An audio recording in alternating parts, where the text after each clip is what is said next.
500 సంవత్సరాల నుంచి ఎప్పుడా అని ఎదురు చూస్తున్నటువంటి భవ్య మందిర నిర్మాణానికి సంబంధించి ఇప్పటివరకే దేశంలో విశ్వ హిందూ పరిషత్ ఆధ్వర్యంలో అన్ని చోట్ల కూడా ఈ యొక్క తలంబ్రాలను వితరణ కార్యక్రమాన్ని జనవరి 1 నుంచి ఈ యొక్క కార్యక్రమాన్ని నిర్వహించడం జరుగుతుంది.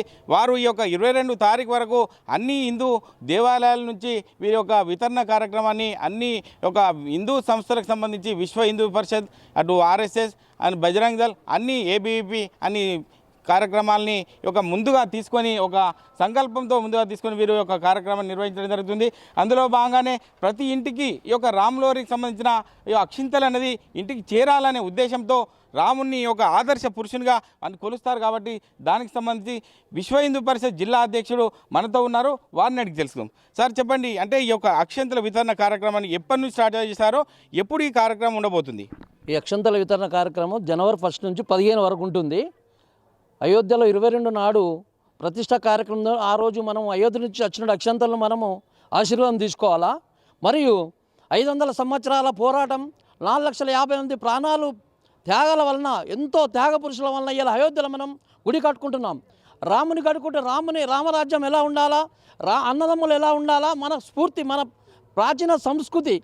మరి మన దేశంలో కూడా ఎన్నో రకాలు మనం చూస్తూ ఉన్నాం. మనం ఈ 500 సంవత్సరాల మనం ఇంకొకటి ఏంటంటే, ఈరోజు మనం అందరం అదృష్టవంతులం. మనం ఎంతోమంది త్యాగ పురుషుల వలన మనం ఈరోజు ఒక మహోత్తరమైన కార్యక్రమం, ఈ అక్షంతల కార్యక్రమం జరుపుకుంటున్నాం. మన జిల్లాలో 480 గ్రామాలకు వెళ్ళిపోయినాయి. మండల వారీగా 400, ప్రతి ఒక్క గ్రామంలో గడపకి అక్షంతల సేకరణ చేరేలా విజయవంతం కావాలన్న కార్యక్రమం చేపట్టినాము. ప్రతి ప్రజలు ఇంట్లో అందరూ ప్రజలు ఒక పార్టీలకు అతీతంగా, మన కులాలకు అతీతంగా ప్రతి ఒక్కరు పాల్గొని ఇట్టి కార్యక్రమం విజయవంతం చేసి మనము భారతీయుల కోసం, మన దేశం కోసం ప్రతి ఒక్కరు కృషి చేద్దాం. జై శ్రీరామ్. ఈ వితరణ కార్యక్రమం ఉంది, అది అయోధ్యలో ఉన్నటువంటి భవ్య రామ మందిరానికి సంబంధించి గతంలో 500 సంవత్సరాల క్రితం జరిగినటువంటి కార్యక్రమాన్ని మీ యొక్క కళ్ళ ముందు ఈ యొక్క నిర్మాణం అంటే ఓపెనింగ్ చేస్తున్నారు. కాబట్టి మీరు ఎలా ఫీల్ అవుతున్నారని చెప్పచ్చు ఈ విషయంలో? మేము చాలా సంతోషంగా ఉన్నాం. ఇట్టి కార్యక్రమం మేము అదృష్టంగా భావించి, ఈ అక్షంతలను కూడా పవిత్రంగా భావించి, ఇట్టి కార్యక్రమాన్ని విశ్వ హిందూ పరిషత్లో ఏ కార్యక్రమం వచ్చినా విజయవంతం అయ్యేటట్టు మేము జరుపుకున్నాం. మేము చాలా అదృష్టవంతులుగా భావిస్తున్నాం. ఒక ఆది పురుషునికి సంబంధించి అంటే మనము రాముని అనేది ప్రతి ఒక్కరు కూడా శ్రీరాముని ఒక లోకరక్షకునిగా కోరుకుంటాం. కాబట్టి మీరేం చెప్తారు ఈ విషయంలో? రామో విగ్రహం ధర్మ అన్నారు. రాముడు ధర్మానికి ప్రతిరూపం. కాబట్టి రాముని యొక్క కార్యం చేయడం అనేటువంటిది పూర్వజన్మ సుకృతం. ఈశ్వరీయ కార్యానికి ఆ ఈశ్వరుడే మమ్మల్ని ఎన్నుకున్నాడని ఈ సందర్భంగా తెలియజేస్తున్నాం. ఓకే, అదే కాకుండా శ్రీరాముల వారి కళ్యాణంకి సంబంధించి చూసుకున్నట్టయితే, అంటే ఏ ఒక దంపతులు కూడా శ్రీరాముల వారిని స్ఫూర్తిగా తీసుకొని ఒక కార్యక్రమాలు చేసుకుంటారు. కాబట్టి మీరేం చెప్తారమ్మా ఈ కార్యక్రమం సంబంధించి? శ్రీరాములు దంపతులు అని చెప్పి ప్రతి ఒక్కరు కూడా, ప్రతి ఇంట కూడా, ప్రతి మహిళ కూడా కోరుకుంటుంది. అందరూ కూడా మా భర్త శ్రీరాములాగా ఉండాలని కోరుకుంటుంది.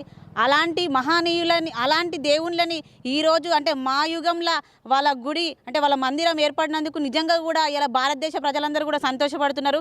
ఎంతోమంది గొప్ప గొప్ప మహానుభావుల ప్రాణత్యాగంతో ఇలా శ్రీరామ మందిరం ఏర్పడుతున్నది. ఆ మందిరం నుంచి మాకు గడపకి అక్షంతలు వచ్చి మేము ఆశీర్వాదం తీసుకుంటున్నామంటే నిజంగా కూడా మేము ఏ జన్మలో చేసుకున్న పుణ్యమో, ఈ కలియుగంలో ఉన్న ఇప్పుడు మేము ఎంతోమంది ప్రాణాలను అర్పించి ఈరోజు గుడి నిర్మాణానికి వాళ్ళు స్ఫూర్తి అయ్యారు.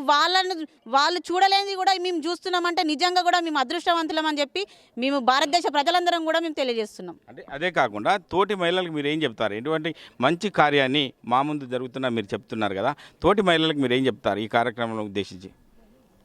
ఇంత మంచి కార్యక్రమాన్ని గడపకు మహిళల చేత అక్షంతలు చేర్చున్నందుకు నిజంగా కూడా మా మహిళామణులు, మా భారతదేశ మహిళామణులందరూ కూడా ఏ జన్మలో చేసుకున్న పుణ్యం అని నేను చెప్తున్నాను. ఎందుకంటే ఈ అదృష్టం ఎవరికి దొరకదు. ఇది కులాలకు అతీతంగా, మతాలకు అతీతంగా, ఇది శ్రీరాముడు అనేది ఒక హిందువులకే అంకితం కాదు. ప్రతి ఒక్క మతానికి కానీ, భారతదేశంలో ఉన్న ప్రతి ఒక్కరికి కూడా, అందరికీ దేవుడు, ఆయన అందరి కోసము ఎంతో త్యాగాలు చేసిండు. అలాంటి దేవుని అక్షింతలు మా మహిళల చేత గడపకు చేరుస్తున్నందుకు ప్రతి ఒక్కరికి కూడా ధన్యవాదాలు. మరి ఇలా ప్రపంచం కూడా శ్రీరామ మందిరం కోసం ఎదురు చూసింది. మరి ఎలా జరుగుతుందా జరగదా, నిర్మాణం అవుతుందా అవుతలేదని ఎదురు చూసిరు.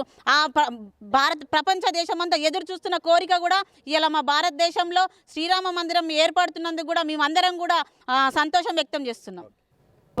500 సంవత్సరాల నుంచి మన హిందువులు ఆరాటపడి కావాలనుకున్న కోరిక ఇప్పుడు ఈ నెల నెరవేరుతున్న సందర్భంగా రామం భజే